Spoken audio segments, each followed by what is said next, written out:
You've probably been there, right? That moment when your lease is almost up. Do you stay? Do you find a new place? Maybe even move back home for a bit? Well, it turns out that one simple decision is packed with stories about money, culture, and our relationships. So today, we're going to unpack what's really going on behind the big move. So your lease is up. What's next? I mean, that question can be super exciting, or, let's be honest, kind of terrifying. You get that notice from the landlord, you see the date circled on the calendar, and you know a decision has to be made. This is exactly where our story kicks off, right at the end of one chapter, and maybe, just maybe, at the beginning of a brand new one. So what really forces this decision? Well, it all boils down to one single piece of paper. A document that's been quietly counting down in the background from the very first day you signed it. And we're talking about the lease, of course. This thing isn't just some casual handshake deal. It's the official rule book for your life in that apartment. And the second that contract runs out, everything changes. The game is on, and you're forced to make your next play.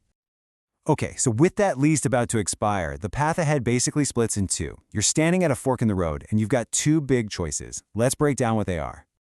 Option one is pretty straightforward. You just renew. If you like your place, if you're happy, you just sign on for another year or so. It's the path of least resistance, right? You just get to continue the life you've already built. But what if you don't stay? That brings us to option two, the much bigger, more disruptive choice, moving in somewhere new. And look, this is so much more than just packing a few boxes. We're talking about totally uprooting your life, a new commute, new neighbors, a whole new daily routine. It's a big deal. So yeah, it really all boils down to this one simple but absolutely massive decision. Do you stay or do you go? You either sign that renewal and keep things as they are, or you commit to the hunt for something totally new. And let me tell you, if you choose go, the pressure is on. Like immediately. Finding a new place isn't something you can just put on the back burner. That clock that was ticking on your old lease, now it's ticking on your search for the next one. And that hunt for a new place needs to begin ASAP.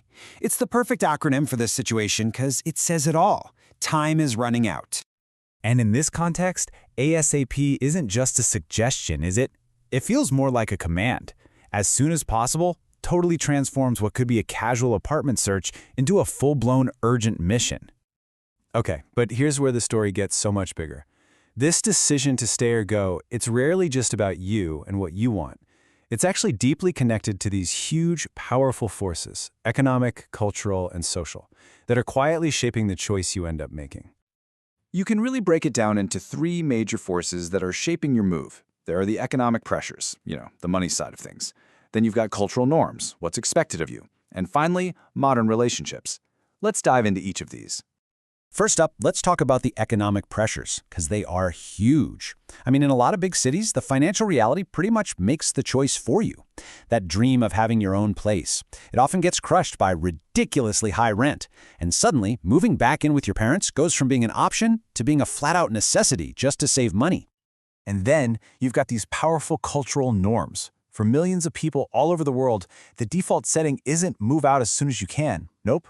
It's to live at home with your parents until you get married. This totally changes the game, right? The stay or go question isn't just about money anymore. It's about meeting a cultural expectation. And that brings us to the final, and maybe the most modern piece of this whole puzzle. It's all about this new rite of passage, how our relationships and our rent have become completely tangled up together.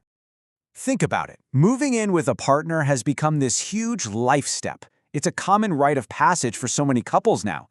It's way more than just splitting bills. It's like a public declaration, a major step that signals a whole new level of commitment in the relationship. This whole idea of sharing a key and a utility bill has become so important, it leads to this really thought-provoking question. In today's world, has moving in together become the new marriage proposal? It's a fascinating idea to chew on, and it really shows how one of our oldest traditions is changing with the times.